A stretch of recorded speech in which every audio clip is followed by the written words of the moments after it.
কালকে কি হয়েছিল? কালকে এখন আমার এই বোনের মেয়েটার বার্থডে ছিল। হ্যাঁ বার্থডে, হ্যাঁ বোনের মেয়েটার বার্থডে ছিল। তো এর বাড়িতে যাচ্ছিল, হ্যাঁ তখন 4:30 বাজে। হ্যাঁ 4:30 যাওয়ার পথে ওই ছেলেগুলো কোনো রকমের, এর মেয়েরা একই সাইজের মেয়ে, 11 বছর করে বয়স, একসঙ্গে ঘোরাফেরা করে, তা বার্থডেতে নিমন্ত্রণ করেছিল, যাচ্ছিল। তা যাওয়ার পথে ওরা কোনো রকমে অ্যাটাক করে। অ্যাটাক বলতে কোনো রকম গায়ে মাথায় হাত বুলে বোঝায়, কি ওর ওপর আগে থেকে টার্গেট ছিল সেটা তো আমি জানি না। তো যাই হোক, আমরা তারপর থেকে কিন্তু সন্ধ্যে 6টার পরে আর খুঁজে পাচ্ছিলাম না। তখন খোঁজ করতে করতে দেখতে পাচ্ছি 7টা বেজে যাচ্ছে, 8টা বেজে যাচ্ছে, আর খুঁজে পাচ্ছি না। এখানে খুঁজে ওখানে খুঁজে আমরা প্রায় 1-1.5 ছেলে, আমাদের গোল্ডেন ক্লাবের ছেলেরা, সবাই হাটে বাজারে প্রচুর ছেলেরা আমাদের সঙ্গে ছিল, সবাই মিলে কিন্তু একসঙ্গে আমরা মোষপাড়া করতে করতে প্রথম হক বাজারের এই সিসিটিভি ক্যামেরা চেক করে দেখি এখান থেকে 4:35 এখান থেকে পার হয়। তার পরবর্তী 4:42 পাঠ ভবন স্কুলের সিসি ক্যামেরায় আমরা পাই। আচ্ছা, যখন পাওয়া গেল তখন কিন্তু দেখতে পাচ্ছি গুলি বলে ওই ছেলেটা এখন লাল গেঞ্জি গায়ে আছে, ক্যাপ টুপি পরে আছে, ও কিন্তু ওর সঙ্গে কথা বলতে বলতে আসছে।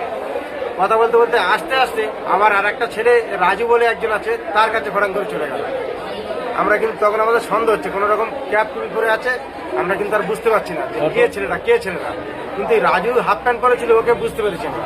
বুঝতে পেরে এমন সময় ধবধবি তোমার ডাক্তারনা মোড় থেকে চলে যাই আমরা বালি সিমেন্ট যে ব্যবসা করে নির্মলের বাড়িতে।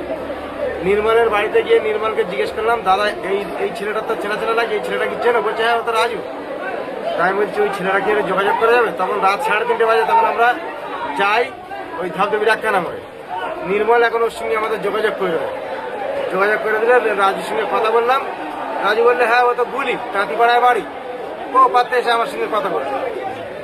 এবার আমরা মেয়েটার সঙ্গে অনেকক্ষণ ধরে কথা বলে যাচ্ছে, হেঁটে যাচ্ছে, পরিষ্কার ফুটেজ আছে। আমরা সেইখানটা সন্দেহ করে গুলির বাড়ি রাত 4টের সময় কিন্তু আমরা ক্যাম্পটা থেকে পুলিশ নিয়ে যাই। যাওয়ার পরে গুলির বউকে জিজ্ঞেস করলাম, মাকে জিজ্ঞেস করলাম, বললে ঘরে নেই। এবার আমরা অনেক 100 মতো ছেড়ে গেছি, ঘরে নেই, আশপাশে চারদিকে খুঁজছি। তা ফুটকারের আওয়াজ হওয়ার পরে আমরা কিন্তু ঘরে পুলিশ জোর করে ঢুকেছে। ওই জায়গাটা পুলিশ প্রচুর হেল্প করেছে। জোর করে ঢোকার পরে দেখছে ঘরের এক কোণে চুপচাপ বসে আছে। ভালো, ওই জায়গাতে আমরা আনলাম, সবাই টেনে হেঁড়ে আনার পরে পুলিশ আমার গাড়ি আছে, পিছনে আছে, আর আমার মাঝখানে আছে। আবার বলছে দেখো, আমি তোমাদের কেস এক্ষুনি সলভ করে দেবো, আমার কেউ মেরুন। তা আমরা কি করে কি করবি? বলছে মেয়েটা আছে আমাদের কাছে, তোমরা মেয়েটার খোঁজে এসছো, আমি বুঝতে পারছি, আমার মারধর করুনি, আমি এক্ষুনি বার করে দিচ্ছি। তোর সঙ্গে কে কে আছে? প্রবীর আছে, দিবাকর আছে, আনন্দ আছে, ব্যাংকের পিছনে যে আনন্দ, আর প্রবীর, দিবাকর আছে, 4 জনের নাম করে।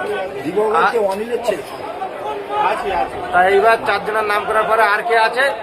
সূর্যগুড়ি ঘাটে সহকাতের 4 দোকানের পাশে হচ্ছে তোমার বাপির ছেলে রাজা আছে। এই 5-6 জন আছে, সব কজনা তুললাম। তোলার পর দিবাকর, প্রবীরকে আমরা খুঁজে পাইনি। না পাওয়ার কারণে এবার খুব মারধর করার কারণে এবার একটা একটা বলছি। তা ভালো, এখন আগের একটা কথা গুলিয়ে গেছে, যেহেতু ওর বউ যখন বলেছে নেই, পুলিশ কিন্তু টেনে নিয়ে বার করে, তারপর ওর বউ আমরা কি উল্টো পাল্টা একটু বলে এসছি। বলে আসার পরে ওর এখানে যখন নিয়ে এসছি, ও কিন্তু ওখান থেকে ব্যাক করে আমাদেরকে বলছে চলো, আমি কি বার করে দিচ্ছি, আমাকে মারধর করে। তা বলে ঠিক আছে চলো। পাদা খাল হেঁটে হেঁটে হেঁটে হেঁটে গিয়ে কোনো জায়গা খুঁজে পেলাম না। এখান থেকে আছে, ওখান থেকে আছে, এখান থেকে মুখ বেঁধে আমরা ধুয়ে দিয়েছিলাম, এখান থেকে গাঁজা খেয়ে পাতে গেছি, মেয়েটার মুখ বেঁধে ধুয়ে দিচ্ছি।